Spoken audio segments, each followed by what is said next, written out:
La República Terran no era una recién llegada a la escena galáctica. Más bien, fue tan aislado e insignificante para la mayoría de los demás estados y conflictos que pasó desapercibido en gran medida. Los intentos de establecer relaciones diplomáticas con los estados estelares vecinos fracasaron desde el principio por una razón u otra, y algunos se negaron rotundamente a comprometerse con la humanidad por razones desconocidas, o simplemente sintieron que la humanidad no tenía nada que ofrecer. Así, la República Terran permaneció en su pequeño rincón de la galaxia, expandiéndose e industrializándose para volverse autosuficiente como era necesario para una pequeña república ermitaña. Esta necesidad de autarquía llevó al gobierno terrestre a embarcarse en proyectos sociales, de ingeniería y políticos a una escala nunca antes vista en la historia de la humanidad. Era necesaria una transformación fundamental de la cultura humana para garantizar un alto nivel de educación y el crecimiento demográfico necesario para que la colonización rápida y eficiente de su grupo estelar local coexistiera eficazmente. Esto requirió hazañas logísticas tan monumentales que, en comparación, hicieron que la colonización de Marte pareciera trivial. Mantener la unidad de estas colonias en la propia Tierra, a pesar de las distancias, era fundamental para evitar cualquier intento de secesión. Se necesitaban proyectos de desarrollo masivos para hacer de estas colonias una parte integral y productiva de la República en expansión.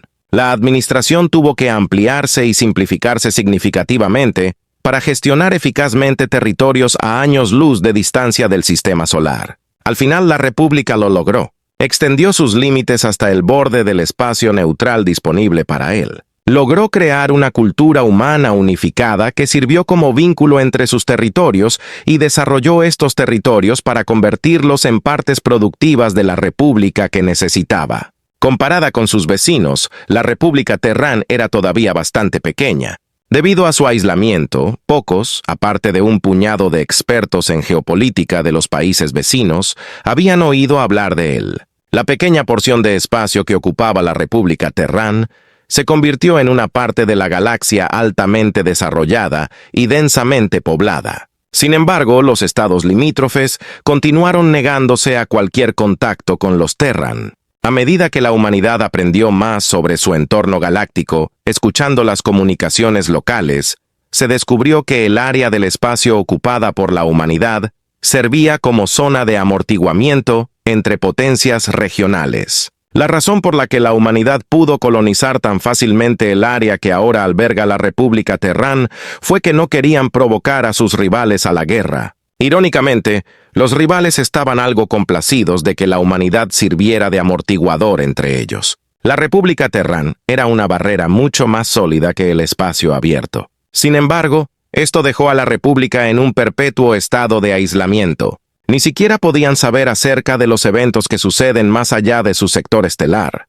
Por lo que los puestos de escucha Terran pudieron escuchar, parecía que ninguna de las naciones quería que la República se convirtiera en aliada de algún rival fuera de su pequeña área, para usar a los Terran como una especie de daga apuntada a sus espaldas. Por lo tanto, los Terran siguieron siendo una pequeña república ermitaña, desconocida para la gran mayoría de la población de la galaxia e incluso para sus gobiernos. Sin embargo, todo cambió con la invasión de los Rugari. El Imperio Rugari era una potencia importante en su región del espacio. Buscaba expandir su dominio y consideraba que el área galáctica donde se encontraba la República estaba lista para la conquista. La humanidad escuchó por primera vez sobre los Rugari cuando anexaron el vecino concordato de Astragón. La gente podía decir que los Astragons estaban en guerra debido a la escala de su movilización, pero no sabían contra quién estaban luchando. Después de anexar los Astrogones, los Rugari esperaban moverse rápidamente a través del espacio abierto hacia la Confederación Aetarian. Lo que no esperaban era encontrar un estado cuya existencia desconocían. La República Terran era un campamento armado preparado en caso de que la Guerra Fría regional se calentara y se encontraran atrapados en el fuego cruzado. Los Rugari y los Terran eran naciones que, apenas unos meses antes, desconocían la existencia del otro. Pero los Rugari no estaban dispuestos a detener su campaña solo para dar la bienvenida a lo que consideraban un pequeño obstáculo en su camino hacia el poder. Los Terran vieron a los Rugari como nada más que otro gran desafío que superar. La primera flota Rugari entró en el sistema Tau Ceti y fue diezmada por la segunda flota terrestre. Los Terran lanzaron una campaña de aniquilación estratégica contra las fuerzas invasoras Rugari. Los ataques decapitantes de la Agencia de Inteligencia Terrestre dejaron a gran parte de las fuerzas armadas de Rugari sin líderes y en desorden. La destrucción de nodos de suministro clave significó que el personal militar de Rugari se quedara sin suministros y muriera de hambre en muchas líneas del frente. Los Rugari no estaban en absoluto preparados para las numerosas y nuevas fuerzas que la humanidad podía reunir. Al final, fuerzas externas pidieron una resolución pacífica, a la que aceptaron tanto los Rugari como los Terran. Los Rugari estuvieron de acuerdo porque ya no podían sostener una acción militar. Los Taranos estuvieron de acuerdo porque ya habían obtenido las concesiones que querían de los Aetarios y Astragones por su ayuda en la guerra. Esta fue también la primera vez que la humanidad hizo contacto con la galaxia exterior más allá de sus vecinos y los Rugari. El estado que pedía la paz era el estado humanitario, que, hasta donde entendían los Terran, era el más poderoso de la galaxia. Los invitaron a reunirse en uno de sus buques insignia, el Battleship Resilience, para discutir los términos de la paz con la humanidad que está de su lado. La escena está ambientada en la sala de conferencias de la Resiliencia. Finalmente llegó la delegación de Rugari, con sus rostros escamosos con un aire ceremonial. Los Rugari, una especie de reptil, eran fuertes en comparación con la mayoría de las razas conocidas, aunque no tan formidables como los humanitarios. «Por favor, tomen asiento», ordenó Hilaria, y ellos obedecieron. Los muebles tuvieron que bajarse para adaptarse a la estatura mucho más baja de las distintas especies, lo que obligó a los tres humanitarios a permanecer de pie durante las negociaciones de paz. Poco después, entraron tres delegados terrestres, vestidos con trajes herméticos que ocultaban sus rasgos, aunque su postura y silueta parecían extrañamente familiares a los humanitarios. Los Terran simplemente miraron a los tres humanitarios con un asombro evidente en sus rostros ocultos. «Podéis quitaros los cascos si lo deseáis, Terran. La atmósfera aquí es adecuada tanto para la fisiología terrestre como para la Rugari», afirmó Machinus. «Oh, gracias», dijo uno de Tarin, alcanzando su casco y desabrochándolo, y los demás hicieron lo mismo. Los rostros revelados de Tarin sin casco eran demasiado familiares para los ubertarianos, quienes observaron en estado de shock. «Entonces, ¿dónde deberíamos sentarnos?», comenzó Aterán, solo para ser interrumpido por el grito de las aleutianas. «¿Es esto algún tipo de broma de mal gusto?». Alicin estaba furioso, su voz llena de ira. «¿Qué?», preguntó el Terrán con una pizca de miedo en su voz. «Cálmate, Alicin», ordenó Hilaria. «Pero cálmate», repitió Hilaria con más firmeza esta vez. Ellaria examinó a los delegados terrestres y rodeó la mesa. Los delegados de Rugari observaron ansiosamente cómo se acercaba el titán de 4 pies con servoarmadura. Ellaria se paró junto a los Terran. Luego se arrodilló y los examinó de cerca. «Machinas, ¿podrías llamar a un médico? Quiero que estos tres sean examinados», pidió Hilaria. «Sí, Hilaria», respondió Maquinas, llamando al médico por su comunicador. «¿Puedo preguntarte por qué llamas a un médico?», preguntó uno de los Terran. «Solo confirmamos lo que ya sospechamos, pequeña. No hay que tener miedo», dijo Hilaria, pasando de un tono profesional a uno más afectuoso. «No se ofenda, señora, pero preferiríamos que no nos llamen pequeños». «Es degradante», dijo el Terran. «Ya veremos», comentó Elyria.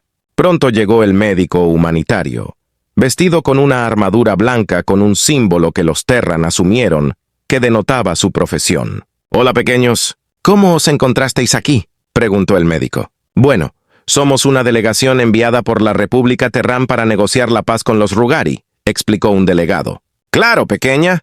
¿Podemos tomar muestras de sangre?», preguntó Elyria. «Sí, claro». «Vengan aquí, pequeños», dijo el médico colocando su botiquín en el suelo y extrayendo lo que parecía ser una jeringa. «Hey, espera. Nunca estuvimos de acuerdo en fluir». Los tres terranos levantaron las manos con las muñecas en alto. El médico los reprendió. «¿Qué demonios? ¿Por qué no puedo bajar la mano? ¿Qué diablos está pasando?». Los Taran gritaron sorprendidos. Los Rugari se rieron entre dientes al ver a su enemigo en tal pánico, pero la mirada de Aleitian los silenció. «Vamos, pequeños. ¿Tus padres nunca te han hablado de la psiónica?», preguntó el médico. «Nunca hemos visto ni oído que los psiónicos sean reales, señor. Por favor, suelta mi mano». «Qué peculiar», dijo el médico. «Realmente peculiar», añadió Hilaria. El médico abrió un traje terrano por la muñeca que estaba extendida. «Muy bien. Esto puede picar un poco», advirtió el médico humanitario mientras inyectaba la jeringa. Repitió el procedimiento con los otros 2 Terran. El médico liberó a los Terrans de su agarre psiónico e inmediatamente comenzaron a frotarse las muñecas. «La República se enterará de este incidente», advirtió un delegado. El médico los ignoró y sacó otro instrumento de su bolso. Insertó uno de los viales de sangre en una máquina que rápidamente mostró los resultados del análisis. Oh, no», dijo el médico como si descubriera una verdad espantosa. «¿Qué es?», preguntó uno de los Terran. «Oh, nada, pequeña», respondió el médico. Los Terran gimieron en respuesta. El médico revisó los viales restantes y dio una respuesta descorazonada a cada uno. Se acercó a Eularia, todavía arrodillada, y le indicó que se pusiera de pie. Susurró algo en el receptor de audio de su servoarmadura. Eularia jadeó. «¿Los 3?» preguntó Eularia. «Me temo que sí», respondió el médico. «Ahora espera un maldito minuto. ¿Qué diablos nos estás ocultando? Nos invitas aquí para discutir la paz, y ahora estás extrayendo nuestra sangre sin consentimiento. ¿Qué diablos está pasando?», exigió uno de los Terran. Los gigantes con servoarmadura miraron al humano relativamente pequeño. «Si quisieras, ¿podrías también realizar una lectura sobre ellos? Necesitamos saber a qué nos enfrentamos», pidió Hilaria al médico. «Estoy de acuerdo. Está bien. Ustedes 3, prepárense. La primera lectura siempre resulta extraña», dijo el médico a los Terran. Los terranos se agarraron la cabeza por el dolor cuando comenzó una migraña, pero desapareció tan rápido como llegó. «Oh», dijo el doctor sorprendido e incrédulo. «¿Qué significa oh?», preguntó Hilaria. «Bueno, estos 3 no mienten. Realmente son una delegación enviada por la República Terran para negociar la paz con los Rugari», dijo el doctor. «Es solo que los Terran no son más que niños afectados por la enfermedad salixiana». Los demás humanitarios en la sala se quedaron sin aliento ante la explicación del médico. «Si estoy adivinando correctamente, estos son los descendientes de aquellos a bordo del barco hospital con el que perdimos contacto hace milenios. Esto explica por qué desconocen la psiónica. Mueren demasiado jóvenes para desarrollarlo. Creo que deberíamos informar a las familias de los fallecidos hace mucho tiempo. Es posible que todavía quieran la custodia de sus descendientes». El médico se volvió hacia los delegados de Rugari. «Felicitaciones, Rugari. Perdiste una guerra contra niños con una enfermedad debilitante. Sería divertido si no fuera tan triste». El médico declaró. «¿Qué pruebas tenéis de todo esto?», dijo uno de los Terran. Hilaria rápidamente abrió su casco y reveló un rostro muy parecido al de un humano, excepto que donde deberían estar los ojos, había orbes azules brillantes. «¿Qué demonios?», dijo el terrano. «¿Cree que podremos mantener normalizadas las relaciones diplomáticas?», preguntó otro delegado terrestre. «No, las familias de quienes fallecieron hace mucho tiempo tienen derecho, según las leyes del Estado humanitario, a los descendientes de quienes mueren a causa de la enfermedad de Salix. Será un desafío determinar quién tiene derechos sobre quién, aunque eventualmente lo resolveremos», afirmó Hilaria. «Maldita sea», murmuraron los terranos al unísono. «Doctor, por favor lleve a estos pequeños a la unidad de cuidados intensivos», pidió Hilaria. «Con mucho gusto, Hilaria», respondió el médico. «¿Qué pasa con las negociaciones?», preguntó uno de los delegados de Rugari. Hilaria se volvió hacia ellos. «Nos comunicaremos con nuestro gobierno sobre el cambio de situación y luego digamos que nuestras condiciones serán mucho menos indulgentes que para los más pequeños». El Rugari tragó nerviosamente.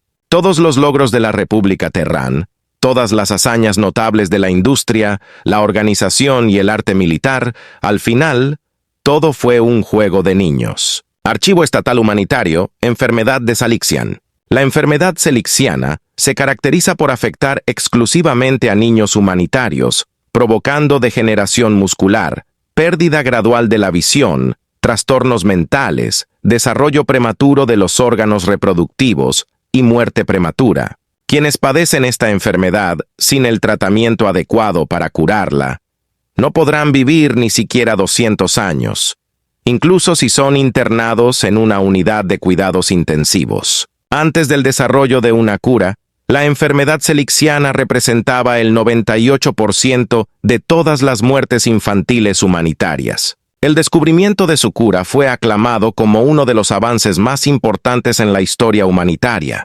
Archivo Estatal Humanitario, el incidente con el barco hospital El Ocon. En el año 1887 desapareció el barco hospital El Ocon, que transportaba a más de 1000 niños humanitarios que padecían la enfermedad de Salix. Los padres de los niños desaparecidos exigieron esfuerzos para buscar el barco perdido, pero cada grupo de búsqueda regresó con las manos vacías. Revisión BCA 187. Se descubrió que la nave hospital El Ocon había aterrizado en un planeta conocido por sus actuales habitantes como Tierra y Terra. Los niños aparentemente sobrevivieron a la catástrofe y se convirtieron en los primeros de una larga línea de generaciones de corta vida en este planeta. En algún momento, una generación de descendientes que se hacían llamar terranos y humanos formaron un gobierno planetario que se expandió a sus cúmulos estelares locales. La República fue aislada y ocultada por sus vecinos en un intento de preservar su neutralidad. Sirvió como una especie de estado tapón entre las potencias regionales. Durante la agresiva guerra de Rugari, la República Terran luchó contra el avance del Imperio Rugari cuando su ejército anexó al vecino de la República, el Concordato de Astragón. La República Terran logró una serie de victorias militares que asestaron un golpe devastador a la capacidad del Imperio Rugari para librar la guerra en esta parte de la galaxia. La guerra reveló la existencia de la República Terran, y durante las negociaciones de paz en el acorazado Fortitude, los funcionarios humanitarios descubrieron quiénes eran realmente los Terran. Los Terran fueron enviados a la unidad de cuidados intensivos de la fortaleza. Se analizó su historia genética y se descubrió que procedían de varias familias humanitarias. Desde entonces acordaron un acuerdo de tutela conjunta. La revelación de que los Terran eran niños que padecían la enfermedad salixiana provocó fuertes sentimientos anti-Rugari entre la población humanitaria. Desde entonces, el Imperio Rugari ha estado bajo ocupación humanitaria y el destino del pueblo Rugari sigue siendo indeterminado. La República Terran rechazó todas las ofertas humanitarias para una integración pacífica, afirmando que quienesquiera que fueran sus hijos, hace tiempo que murieron. Ahora somos una nación y un pueblo propio. Por favor, déjanos en paz. Esta declaración de incumplimiento motivó al almirante Tacoris Alaton a hacer una declaración pública. Como todos los humanitarios rojos, es nuestro deber recuperar a nuestros pequeños enfermos. Quizás no lo deseen, pero sí por su bienestar y el de las familias que hace tiempo perdieron a sus seres queridos. Me duele decir esto, pero no negociaremos con personas con deficiencias mentales. Desde entonces, con la esperanza de hacer que la captura del territorio fuera lo más incruenta posible, varias flotas de naves con especialistas psiónicos y armas de desactivación de sistemas fueron enviadas hacia la República Terran. Se informó que la República Terran movilizó sus activos militares en desafío, aunque la victoria de la República en el próximo conflicto se considera poco probable. El ejército de la República Terran, aunque considerado como uno de los más poderosos, si no el más poderoso, de la región después de la victoria sobre los Rugari, fue caracterizado por un general humanitario como nada más que un juego de niños.